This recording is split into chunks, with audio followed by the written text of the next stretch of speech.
Mackenzie Johnston with Cattle News Central, bringing you your March 8th cattle industry headlines. Brought to you by AgRisk Advisors. They provide risk management programs to livestock producers all across the West. Whether you are concerned about price or weather risk, AgRisk Advisors, they are here to help. With current day market fluctuations, you and I both know there is nothing more important than locking in a price floor on your cattle. So if you'd like to learn more about an LRP, reach out to an advisor today.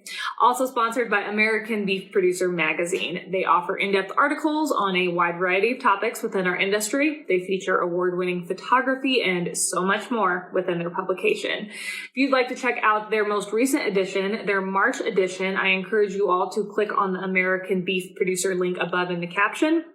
That's going to take you over to their Facebook page where you can check that out. American Beef Producer Magazine, guiding beef producers for over 25 years. And finally, Circle 5 Cow School. If you're wanting to learn how to preg check your own cows or start AIing, Circle 5 Cow School is the way to go. Almost every week they are hosting classes somewhere between Texas and Tennessee. If you'd like to check out their schedule, head on over to their website, circle5cowschool.com. That is the number 5 in there, or you can go ahead and just give them a follow on Facebook. Steve Cornett recently featured Iowa cattle feeder and commodity broker Brad Kooima of Sioux Center, Iowa, in his recent Q&A article for drovers. As many of you know, Kooima has been heavily involved with intra-industry discussions to hopefully find ways to improve cattle price discovery. He has been and he continues to be very outspoken in favor of mandating minimum levels of cash trading in hopes of providing a base point to set cattle prices for those who piggyback off cash sales to price their contract cattle. So I'm not going to go over all the questions that Cornett asked Kooima in this article.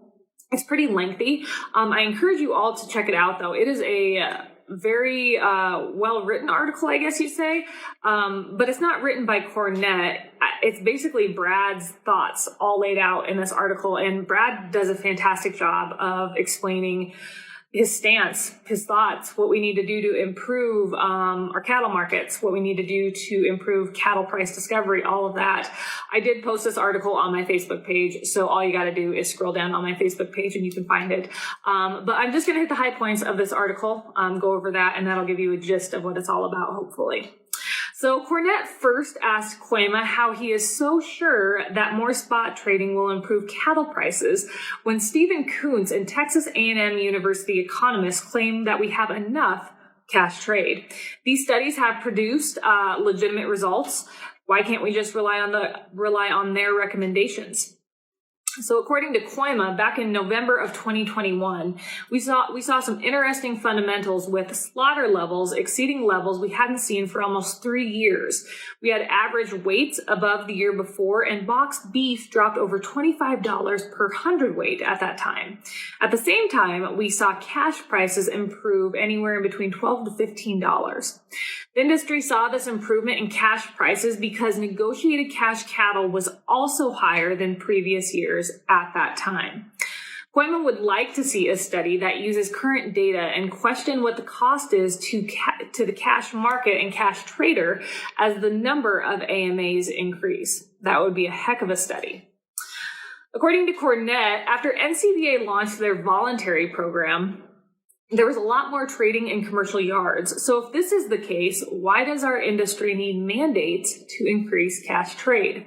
To this, Kooima said that both Kansas and Texas, primarily Texas, has increased their cash trades, and they need to be commended for what they have done. The inclusion of negotiated grid into the cash trade category is largely why we saw the jump in cash trade after NCBA's voluntary plan was implemented. The important thing with negotiated grids, according to Brad, is that they must be negotiated. Later in the article, Kooima went on to explain that he isn't wanting to ban AMAs because a lot of people, I think, have went after Brad for saying that he's just totally against AMAs. But he does think that within our industry, we need to strike a balance between cash trade and AMAs because, as you and I both know, when it comes to fat cattle trade, it is just overpowered by contract deals, these sweetheart deals that we have going on within our industry. He would like to see that all cattlemen, including cow-calf operators, have the opportunity to thrive together. In conclusion, Kooima said that rural America depends on the independent, non-corporate operators. Those folks, the independents, they're the reason that people choose to live in rural America. They're the ones that he continues to fight for. They are the key to the future of sustainable farming, as well as being a pillar of financial, social, and cultural strength in rural America. I'd like to commend Brad for everything he has done for our industry and continues to do. The fact that he is fighting for all of us independent producers is greatly appreciated. So when I posted this article on my Facebook page, there were a few comments as to why did Brad ditch his original support of the 5014 bill, requiring packers to purchase 50% of their cattle, negotiated trade, and deliver them within 14 days. And I didn't reply to any of those comments, but I'd have to say, Brad probably switched his stance on that like a lot of others did as time went on, when he realized that there was no way that that bill will ever pass. There's no way when we have negotiated cash trade down south, 4% down in Texas, that might be a stretch. I am not certain on that number, but it is dang low. So I'm sure he just switched his stance to something that is attainable. And I know a lot of people say it's just something. It's not going to have any impact. And when we talk about this, we're referring to the Fisher-Grassley bill. But at some point in our industry, we have to get something passed. We cannot continue to bang our heads against the wall and just see things slip away. I agree. Yeah, we need to hit a home run. But to start off with, maybe we should start with a single or a double and just see what we can get done. Because if we just continue to bang our head against the wall, hoping for, that home run, that 5014 bill, and I agree, it would be great. But if we just continue to bang our head against the wall and don't get anything done, we're just going to go down the same path as the chicken and hog guys, vertical integration. At some point, you have to realize that you have to get something done before it all slips away, even if it's not perfect. It's a start. Drovers has reported that on Sunday night, commodity markets made historic moves as crude oil topped $130 a barrel, hitting its highest price in 13 years. And wheat topped a 14-year record trading above $13. Along with that, March soybeans climbed past the $17 mark, and March corn climbed all the way within 20 cents of $8. However, I'm sure as many of you watched the markets on Monday, both March corn and March soybeans backed off a bit off those highs. The conflict between Russia and Ukraine began just under 2 weeks ago, and at that time, crude oil was trading somewhere between $90 and $95 a barrel. Since the conflict has started, we've seen crude and various other commodities skyrocket. Tommy Grisafi with Advanced Trading is beginning to question if we start to bring up the word hyperinflation. It's probably about time. On CNN Sunday, Secretary of State Antony Blinken said the U.S. is considering a ban on Russian oil imports in coordination with European and NATO allies. This news comes at a time when bipartisan members of Congress are asking for a full embargo. So if the U.S. were to cut imports of Russian crude oil overnight, we would probably see fuel prices increase about 50 cents a gallon. Pretty significant. Of course, this increase, it would not just impact you at the pump.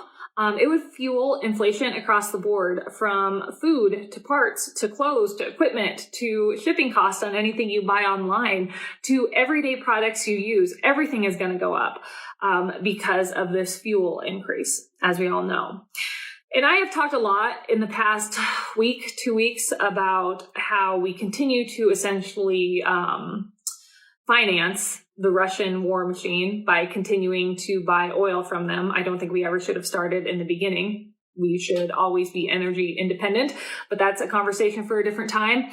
But if we are going to cut off Russian crude oil, which I do agree with, as long as we have a plan here on our own soil, as long as we start drilling oil, as long as we get the wheels rolling again. And I understand we just can't do that overnight, but we better have a plan to open up that Keystone XL pipeline. We better be offshore drilling. We better get back to drilling on public lands. We better be mining coal left and right. You know, we need to be energy independent, or else we are going to have a straight up crisis here in America when it comes to fuel or heating costs.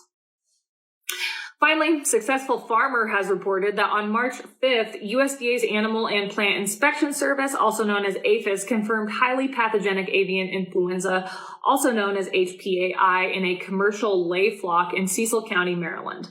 Then on March 6th, another case was discovered in a commercial mixed species flock in Charles Mix County, South Dakota.